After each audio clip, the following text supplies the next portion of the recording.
Hey there guys, this is Malorian and this will be another Warcaster review, and like you kind of suggested last time, I'm going to hit one of the troll ones. So this time we are going to be talking about Epic Madrak. Now Epic Madrak is a warlock I have faced several times. He is a fairly competitive warlock, and so he's definitely one you really want to know if you are going to a competition, a tournament steamroller. And so what we're going to be doing here is we're going to be talking about what stats he has, what his tricks are, and then some things he really likes to run, so that you'll be either prepared to use him or to face him.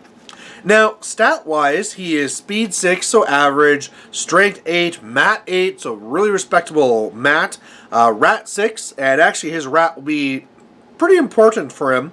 Defense 14, armor 17, but of course there's a stone on there too, so we're going to get to his defensive stuff.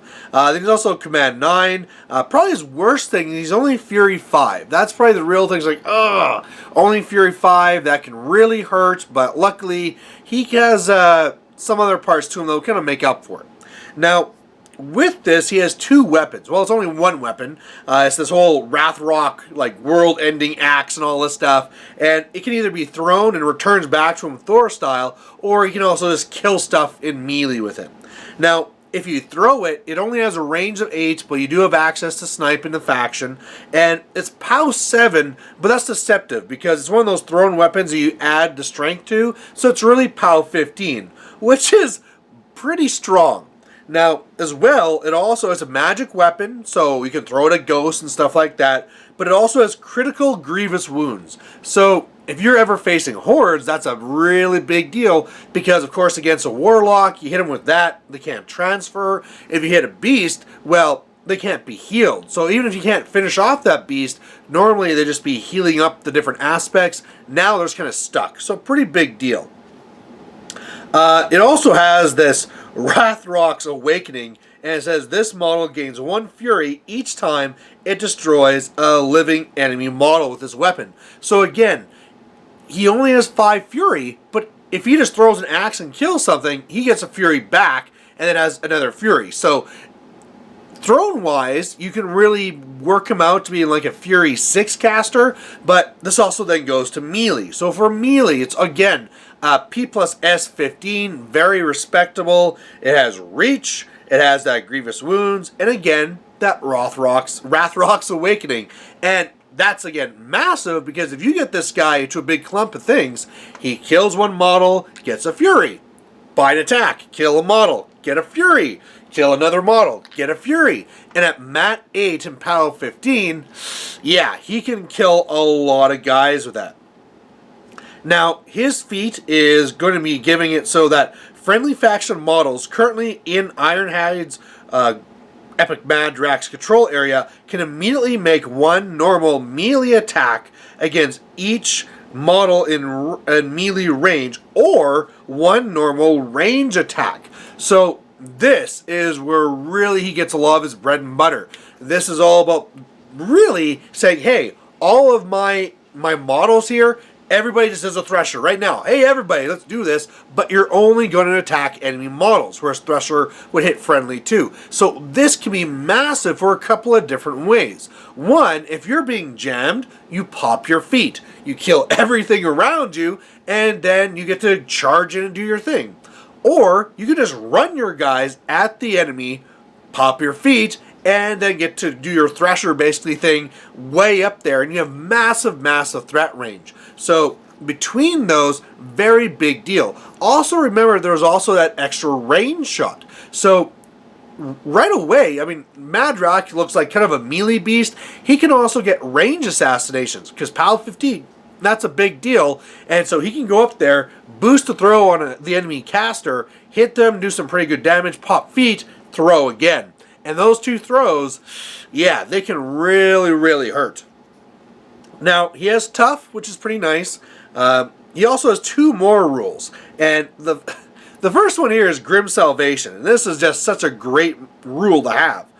When this model is damaged by an enemy melee or ranged attack, notice it's not magic, so that can sneak through here, it does not suffer the damage and effects triggering by taking damage from the attack. Instead, remove one friendly Trollkin warrior model within 1 inch of this model from play. If there is not a friendly Trollkin warrior model within 1 inch of this model, it suffers the damage and effects of the attack normally. Now, that is really, really good. And that's where a lot of his survivability comes from.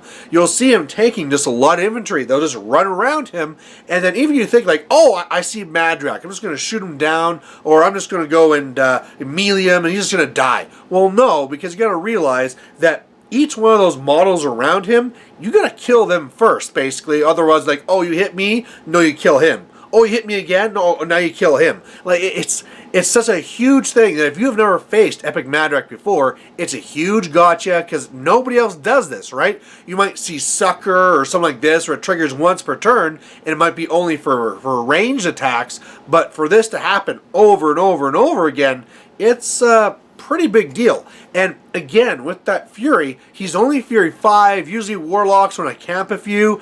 He doesn't need to camp any. Really, his camping is the guys around him. So, again, he's only Fury 5, but he has ways of getting more work out of it because of how he can get Fury back from making attacks and how he can spend it all and feel pretty safe. Now, he also has Tough, like you'd expect, like a Troll. He also has Tide of Death. When this model destroys one or more enemy models with an attack, immediately after this attack is resolved, this model can spend 1 Fury point to advance 1 inch. Now, this, we talked about the melee thing already, because he kills a guy and he gets a Fury. Now, he also has the option to move 1 inch. So, there's a couple of different things you can do here. One, if there's a bunch of guys, you can really use this kind of like overtake and just kill them all, right? I'm just going to go here, attack, I'll get a Fury, then if there's somebody else in range, okay, buy an attack, get a Fury, buy an attack, oh, okay, now we're out of range, guys, I'll move 1 inch, start hitting these guys over here. But you have to also keep in mind that this can really get him going very, very far because he can charge up to one model, hit, kill, get a Fury, use that Fury to move. Okay, now I'm going to hit this guy, hit, kill, move, and all of a sudden his threat range can be very much increased. It is a very big deal where you think I'm safe because, oh, I got these 2 models in front of my caster, he can't get to me. Well, no, he's just going to hit one, move up, hit the other, move up, and all of a sudden he has range to your caster. So again, a very big gotcha, and he'll play very aggressively because with Grim Salvation and the various stats he can have with the stone, usually the stone is there to Grim Salvation onto and is going to be there to raise his armor. He is just right up there on the board saying, hey, we're just going to be getting into you and I'm going to be threatening you, so he's going to be getting right on you. And as well with his force, they're probably running into your face, popping feet, killing guys. It's can be quite the nightmare. Now, he also has 3 spells. He has Blood Fury, which is a great spell. This one here is an upkeep, and it says target friendly warrior model or unit gains an additional die on melee damage rolls, but suffers 2 defense. Now, trolls don't normally care about defense, so no big deal, but you're basically just giving out Weapon Master, and that is massive, right? It is model or unit, so I mean, you could also do it onto himself. It has to be onto a warrior model, so it can't be onto a jack or anything like that. But yeah, if you just want something to be a weapon master, here, take it. And it's not boosted. This is an additional die. So if something already was a weapon master, hey, guess what? Now you get another dice. And yeah, it's just, it really adds a lot of damage there, and how he can support the army while he's still not there doing it himself. Next one is Killing Ground, another great one. This one will be a self, not an upkeep, and this one is going to say friendly faction models beginning a charge in this model's control area, which is good because his control area is pretty small, so they'll start here, charge out of it. Gain Pathfinder. War Beasts in this model's battle group beginning their activations in this model's control area can charge or make slam power attacks without being forced, and this lasts for 1 turn. So again, this is really nice just to kind of get out that Pathfinder whenever you need it. Also, if it's a battle group, they get the old charge for free. So again, it's kind of getting more out of your 5 Fury, right? If you're going to have more than 2 Beast Charge, well, go for Killing Ground, because it'll be economical, because of 3 Beast Charge instead of 3 Fury, you're only spending 2, and then you get Pathfinder as well. So it can be a very massive deal. Finally, he has Warpath. And this is one that's, again, a self. This one is an upkeep. And what it says is, when a friendly faction model in this model's control area destroys 1 or more enemy models with a melee or a range attack during its activation, immediately after its attack is resolved, 1 war beast in this model's battle group that is in its control area can advance 3 inches. The war beast can advance only once per turn as a result of Warpath. Now, Warpath is great. If you've ever faced up against Chromac, you know that Warpath is a really big deal. Now, the smaller control area is kind of an issue, but you can work around it, and this can be, again, a massive deal, because let's think of how this works with the feat. You go in there and you send in, let's say, an Axer, and an Axer goes and does its Thresher, kills a bunch of guys. Now, it gets the Warpath, move up again, you pop feat, and it does it all good. Now, I guess this is an upkeep, so you'll have to have that going from the turn prior to make this happen. But yeah, this could be a really, really big deal. Of course, setting up so you're going to be getting extended threat range from your beasts.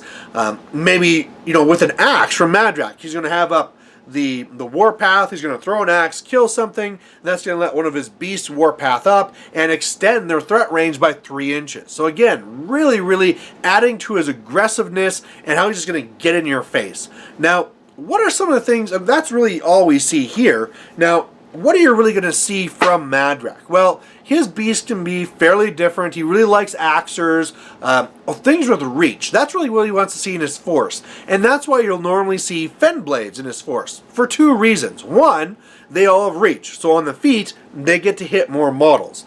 2, they're really fast with the UA and all those shenanigans, so they can just run up into there. Of course, you'll have a Fell Collar, make it so that they get +2 to hit first. Hey, if you want to, you can make them also Weapon Masters, and they just run up, then you pop feet, and boom, boom, boom, boom, boom. A massive gotcha. All of a sudden, your entire force could be devastated if you didn't see this coming. Of course, he likes having, say, like a Mulg. Again, reach models. He wants to really get the most out of that feat. That's the one thing for trolls, is that there's not a lot of heavies with reach, but of course you can do that with the lights. You have the Axer. If you really wanted to, you can do the Bouncer. You can do the Impaler. All these models can go and hit lots of other ones, and that's what you have to really look out for and expect them. Like normally against trolls, you would put yourself in a spot where they can't really charge into you, but against Madrak, you have to realize he's going to run into you, and that can be massive. Again, it could be something where if with the Axer or with Mulg, what he's going to do is kill something, Warpath, get it right up into your face, and then feet, and it's just really the threat range is really, really big. And then while you're dealing with this extended threat range, you have Epic Madrak himself. Again, he is no slouch. He will kill you dead. And so it is a very big deal. So what are you going to do if you're trying to face this? Of course, high defense can be a really big issue, because if he's having to try and hit all these things, well, if he's not hitting, then the feat really does nothing. So when you're looking into like the defense 15 plus models, or if the Fell Collars are killed, all of a sudden that feat does a lot less. He doesn't like facing things with tough, things like that, where it's really going to kind of fail because of a tough roll. Also a big deal for Epic Madrak, just because there's lots and lots of rolling, can actually be death clock, because with all those attacks and all the rolling you're going to be doing, you can death clock yourself with your super long massive feat turn. So watch out for that. But either way, that's going to be Epic Madrak. Thanks for watching, and we'll catch you later. Bye.